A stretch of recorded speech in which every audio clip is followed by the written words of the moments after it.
Welcome to Profiles, brought to you by the Western Journal.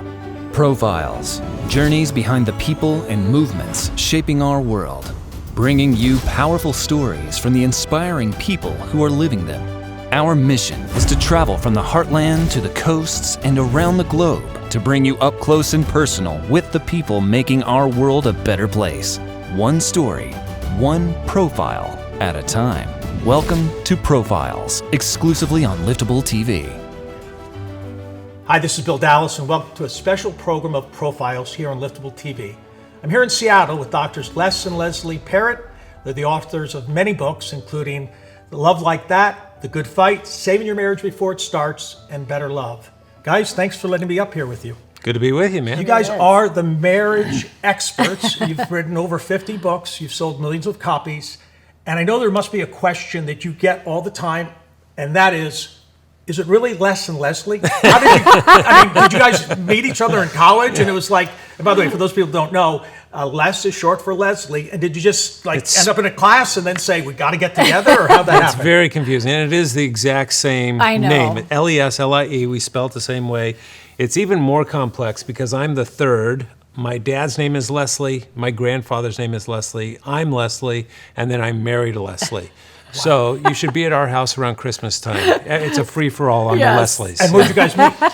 Well, we met in high school. Yeah, we met in high school. Actually, it did have to do with our name because we were on a ski slope and someone called out Leslie and we both swooshed in. And we were at two different churches, and it was kind of this district-wide ski retreat thing in Colorado that we came to. And somebody called out Leslie, and we both answered. I guess. Yeah. Well, obviously, we're going to talk about relationships. And before we get into some of the studies and books that you've done and the great assessment tools, when you guys first met, or when you were younger, did you know that you'd end up both being doctors and studying relationships? Well, we always had a shared vision. We wanted to be in ministry, both of us, and I don't think we knew that when we were young, but as time went on, eventually we married, and then we went to grad school together because we knew we wanted to be equipped to meet needs, and we knew for ministry, relationships was the Well, and I will tell you, I came from a home of higher education. My dad was a university president, as was my grandfather. Everybody in our family has a PhD. It's a sickness, right? And so it was always assumed. It was never even talked about, of course you'll get your PhD. It was just kind of assumed. Just such a high value. Yeah, education was. And so it was kind of like graduating from college to get your PhD from my perspective. And so I think that was a little news to you, maybe. Yeah, but it seemed like an invitation to learn, and that was exciting to me. Yeah. So we went to graduate school together, and we dated for 7 years, and then we graduated from college, and then went on to graduate school together as a couple. Yeah. Now, again, you're prolific writers, written so many books. How do you keep finding a different topic to write upon, and particularly a more narrowed focus in relationships? I mean, how does something new come that you can actually put down on pen and paper? When we first started writing, we thought, well, we've written our book. Right. We're done. We thought there's nothing else to be said about relationships, but it's unending. It really is unending. And we have more ideas for projects than we have time to execute on. And the ideas bubble up from so many places, but one source is just the couples that come to us with need. Of course, we have plenty of our own questions, and a lot of our books actually are written to answer questions we have about our own relationship. Yeah, I remember. I can think of almost every book that we've written, like Love Talk, was like, why do we, she's a marriage and family therapist, I was like, why do we have communication problems in our relationship? Seems like we should be pretty good at this, right? And yet we still would have conversations where the wheels would fall off. And it got us into the research, and that research got us into teaching about it, and that eventually led to our book called Love Talk. And by the way, here we are, two relationship experts married to each other, but in no way do we ever say, hey, this is perfect. Do everything we do. We're pilgrims, not proclaimers. Exactly. So we are in this with everybody else. And we learn from that. There's got to be some humility along the way for this there's as plenty well. of room for humility. Yeah. Now, one of Leslie's great joys is when I totally do the opposite of what I teach everybody else to do, right? Oh, that's a good one. We should put that on video. Did you ever say, it's in this book on page 27, and why'd you do that? That thing we teach other couples to do? Yeah. Let's do that now. Yeah, Exactly. You know, one of the reasons that I wanted to come up here and interview you both, we're in a unique time. And I don't think many of us know, and I've heard you say that before in conversations I've had, that what's happened in the pandemic is affecting relationships now and will affect them in the future. Explain. For many years, yeah. We are only beginning to see the tsunami of impact on relationships as a result of the pandemic that we've all been through.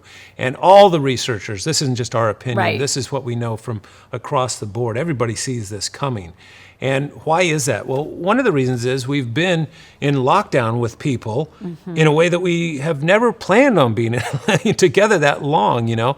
And so the fracture points begin to get exposed and the weaknesses begin to get exposed. Right, and not just the weaknesses that were already there, but we've been in lockdown together, creating stress. So, you know, walking through some really hard things side by side has also created its own set of And problems. the unknown, negotiating this unknown thing, what's happening to us, that increases anxiety. And the more anxiety we have, the more conflict there is.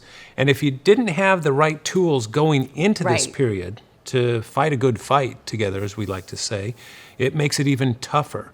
And so anyway, we're going to see really for years to come the fallout of this on our relationships. And that goes with obviously marriage, but parenting and all the rest. One of the things, because we have some leaders and pastors watching this as well, what recommendation would you give them as they're having to, you know, shepherd a flock, and they might happen to be dealing with their own issues with their marriage and the stress? Right. What should they be doing to help kind of navigate their congregations through this? Well, I will tell you, this will sound self-promoting, but I am so passionate about it, and it's the point of our spirit. We have this assessment tool that is called Better Love.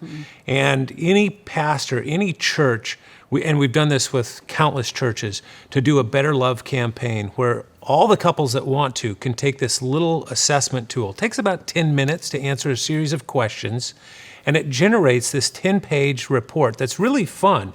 And when I say report, I know that sounds terrible, it's right? not like getting graded on your marriage, but it really is an insightful roadmap to help the two in the couple to really understand what can they do to grow together as a couple. And we have the same thing for single adults as well, but the church can do this campaign.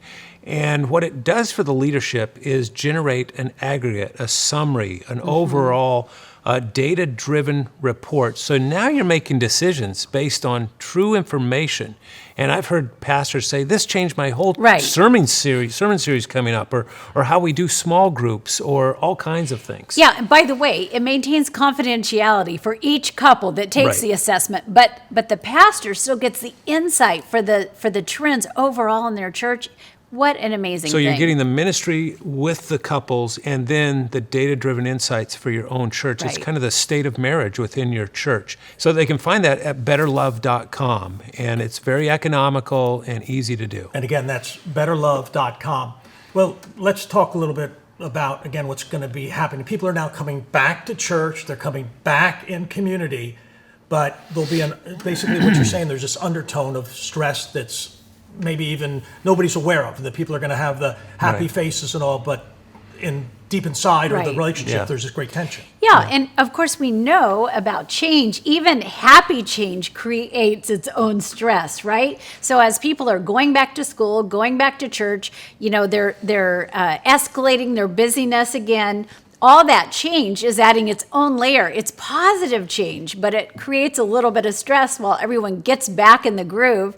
And then they're getting back in the groove with some of these wounds they haven't really known how to address. And by the way, 25% of the population is hardwired to stay in their groove. They like it there. Yeah. And so we've had, you know, months upon months of finding a new way of living as a result of this thing. And so to suddenly go back to how it used to be, that's a jolt for some people too. Now other people, they're dying Bring to do it that. on. Right, I let's can't go. wait to get out there. Exactly. Yeah. Does this ship get righted over time? I mean, what happens, relationships, 3 years, 5 years? How does this? Oh, yeah, absolutely. Because we are built for relationship. Right. God God designed us to be in connection with other people. And as iron sharpens iron, we help each other in this process. So, yeah, I'm very optimistic. So it may sound like we're focused on all the challenges here, but wow, we humans are resilient. Yes, we are. And we help each other through a tough time as well. And by the way, you know, hope is very contagious, more contagious than even this virus we've all Right. been hiding out and trying to fight.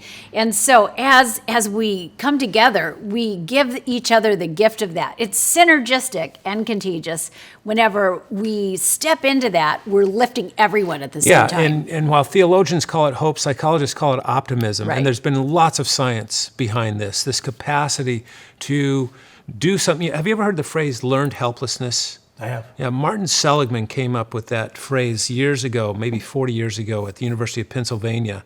And he was doing this study with dogs, and I won't go through all the details, but it was that whole Skinner era in psychology of reinforcement and all that kind of stuff and shaping.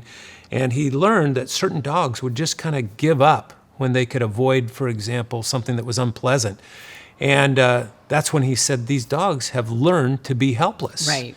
And then he spent the rest of his adult career studying how it wasn't just dogs that would fall victim to learned helplessness, but you and me, humans, we're all prone to do that, right? And so we can kind of fall into that and realize that we could have done something about it, and we just thought we couldn't. That's learned helplessness, and we personalize it, and it becomes pervasive in our lives. You've probably heard that illustration of like circus animals that are trained and like a big lion or a big elephant yeah. with the chain and all that. It's that kind of thing. We humans are prone to do that to ourselves too. Right. So let's talk about some other resources that can help people, particularly in the time that we're in.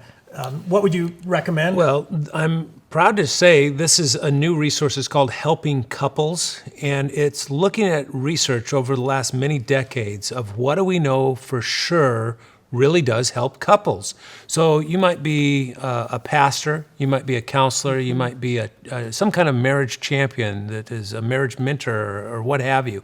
This is a book that is so designed to put the cookies on the bottom shelf and make it easier and more effective when it comes to helping couples. Yeah, and it gives you great confidence because we can tell you, boy, when you do this, we know from research, it elevates the happiness in a couple's marriage by 30%. Yeah, in fact, here's what we know for sure. And by the way, you'll see up here, it says practical insights from more than 500,000 marriage champions. Not couples, but people that are helping couples. What have we learned from them? We now know by using an assessment, it's called the SYMBIS assessment, the Better Love assessment, or Prepare and Rich. Those are Right. the three. We know that couples that go through those will lower their chances of divorce by at least 31% and increase their level of contentment and happiness by at least a third. Right. So that's pretty good, right? For just going through an assessment in a few minutes. And so anyway, this book is filled with information like that. So if somebody is interested in investing in other couples and helping them, I would a encourage great them to place to check it start. out. Now let's talk about something unique that you're doing. In fact, I remember meeting you all about 20 years ago.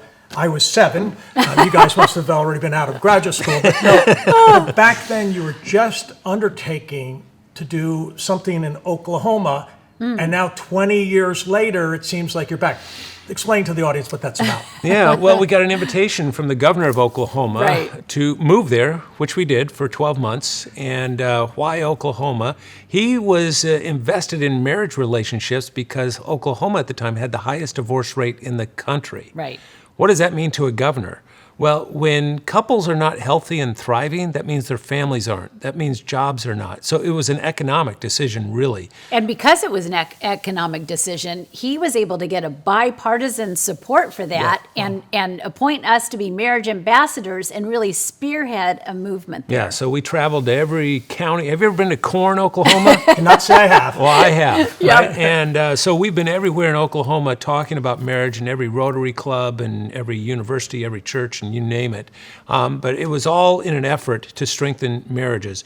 And we started lots of marriage mentoring programs and so forth. And yes, there's progress being had Yes. in Oklahoma. And now for you're sure. doing something back in Oklahoma, correct? Yeah, so we're doing this campaign. It's called Better Love with lots of churches and community groups where we can have people, couples, take this assessment and derive all kinds of helpful data from that we can pass on to the leadership so they can make wise decisions on the state of marriage in their state or in their church or their community. So as we wrap up this session, tell us some resources and where should people go? Sure. So LesonLeslie.com, that's our main website about us, and all of our books are there and speaking schedule and so forth. So LesonLeslie.com.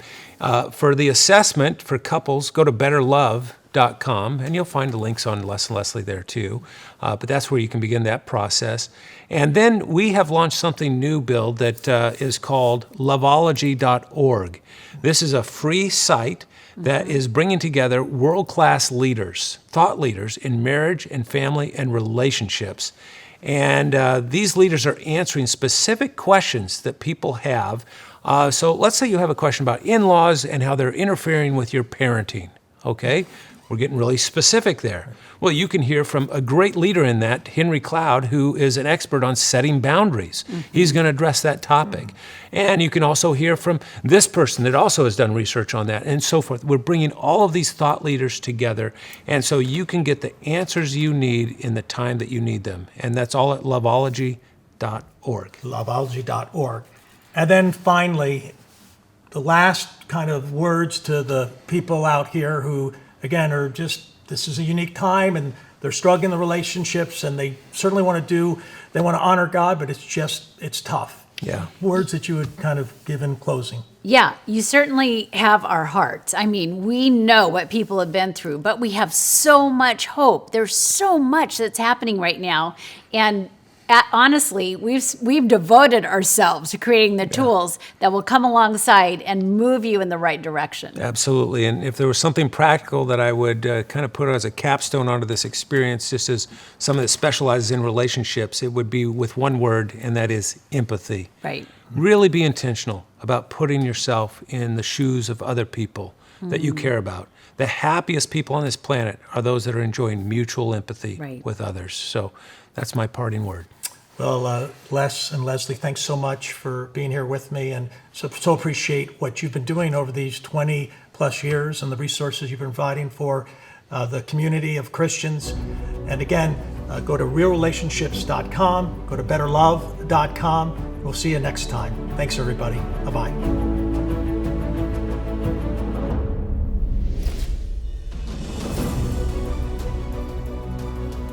Thanks for watching this episode of Profiles, exclusively on Liftable TV.